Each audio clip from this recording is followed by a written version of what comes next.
Konsep tentang surga dan bumi adalah cara untuk menjelaskan tentang kediaman Allah dan kediaman kita.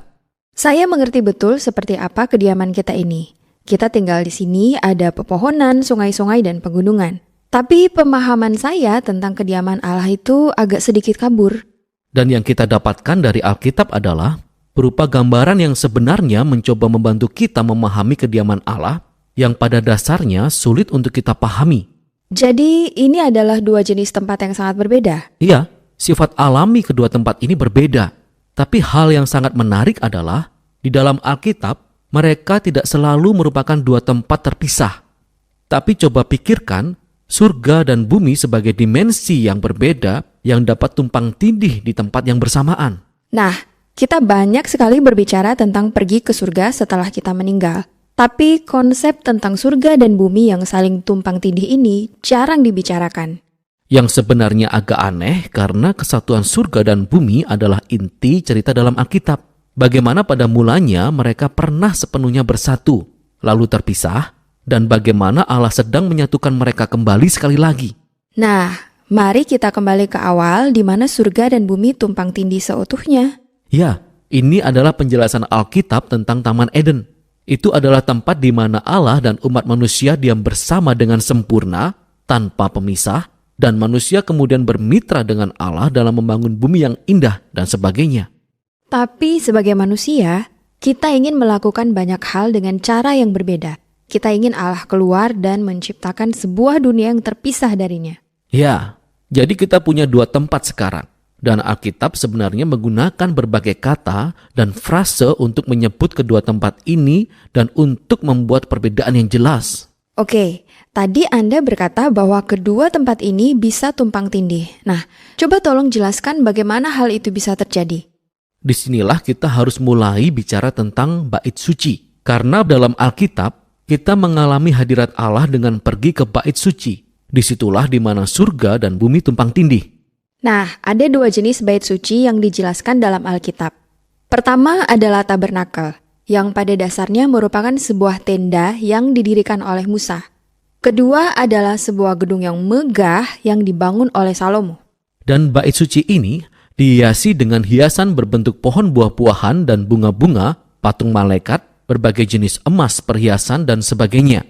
Dan semuanya ini dirancang untuk membuat kita serasa kembali lagi ke Taman Eden. Dan di pusat dari bait suci ini adalah sebuah tempat yang disebut Ruang Maha Kudus, pusat di mana hadirat Allah berada. Sekarang kita bisa kembali bersama dengan Allah lagi. Tapi tunggu dulu, karena bait suci ini juga menciptakan sebuah masalah. Jadi, tempat Allah itu penuh dengan hadiratnya, kebaikan, keadilan, dan keindahan. Sedangkan tempat manusia penuh dengan dosa dan ketidakadilan, serta keburukan yang ditimbulkannya. Jadi, bagaimana kedua tempat ini bisa saling tumpang tindih jika mereka sangat berbeda dan bertentangan satu sama lain? Hal itu diselesaikan melalui pengorbanan hewan. Ya, itu sangat janggal. Apa hubungan pengorbanan hewan dengan hal ini? Konsepnya begini, entah bagaimana hewan korban itu menyerap dosa kita ketika mereka mati menggantikan posisi kita. Dan itu menciptakan sebuah tempat yang bersih, sehingga dapat dikatakan bahwa sekarang kita bebas untuk masuk ke dalam bait suci dan berada di hadirat Allah. Oke, jadi jika saya orang Israel dan tinggal di Yerusalem, saya bisa berada di hadirat Allah. Tapi tadi Anda berkata bahwa seluruh kisah Alkitab berisi tentang penyatuan kembali surga dan bumi. Benar, jadi kita harus terus mengikuti kisah ini sampai kita tiba pada Yesus dalam perjanjian baru. Dalam Injil Yohanes, kita mendengar pernyataan bahwa Allah menjadi manusia di dalam Yesus dan tinggal bersama-sama dengan kita. Kata tinggal ini sungguh membuat kita penasaran. Nah, arti sesungguhnya adalah bahwa Dia mendirikan sebuah tabernakel di tengah-tengah kita. Jadi apa yang dinyatakan Yohanes di sini adalah bahwa Yesus itulah bait suci. Sekarang Dialah tempat di mana surga dan bumi saling tumpang tindih. Yang menarik tentang Yesus adalah bahwa Dia tidak berdiam diri di tempat yang aman dan bersih, tapi Dia berjalan berkeliling bersama para pendosa. Dia menyembuhkan orang sakit dan mengampuni dosa-dosa mereka. Pada dasarnya Dia sedang membangun kantong-kantong kecil surga, di mana orang bisa berada dalam hadirat Allah, tapi Dia melakukannya di tengah dunia yang penuh dosa dan kematian. Dan Dia terus menyampaikan kepada setiap orang bahwa kerajaan Allah sudah dekat.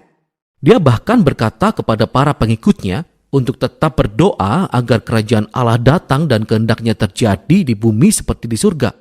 Tapi banyak orang merasa terancam karena Yesus sehingga mereka membunuhnya. Dan ini tampaknya merusak keseluruhan rencana untuk menyatukan surga dan bumi kembali. Namun kita harus kembali ke adegan yang lebih awal dalam kisah Yesus ketika Yohanes Pembaptis melihat Yesus dan berkata, "Lihatlah anak domba Allah yang menghapus dosa dunia." Jadi, Yesus tidak hanya disebut sebagai bait suci, dia juga disebut sebagai korban bait suci. Ya, jadi sekarang salib menjadi tempat di mana Yesus menyerap dosa untuk menciptakan sebuah tempat yang bersih yang tidak dibatasi seperti yang terjadi dalam pengorbanan hewan. Pengorbanan Yesus memiliki kuasa untuk terus dan terus menyebar dan menyatukan kembali semakin banyak surga di bumi. Dan semua ini sangat luar biasa, tapi juga meninggalkan sebuah pertanyaan besar dalam pikiran saya, yaitu apa yang terjadi ketika saya meninggal? Tidakkah saya hanya terbang ke kediaman Allah untuk bersama Yesus? Ya, jadi beberapa kali dalam perjanjian baru, kita belajar bahwa orang Kristen akan bersama Yesus di surga setelah dia meninggal. Tapi itu bukanlah fokus dari kisah Alkitab. Fokusnya adalah pada bagaimana surga dan bumi sepenuhnya bersatu kembali melalui Yesus dan akan dipersatukan dengan seutuhnya suatu hari nanti ketika dia kembali. Jadi dalam kitab Wahyu, kita mendapat gambaran yang indah tentang Taman Eden. Sekarang dalam bentuk sebuah kota yang masuk mengakhiri zaman dosa dan kematian dengan menebus seluruh sejarah umat manusia dalam sebuah ciptaan baru. Sehingga kediaman Allah dan kediaman manusia bertumpang tindih sekali lagi.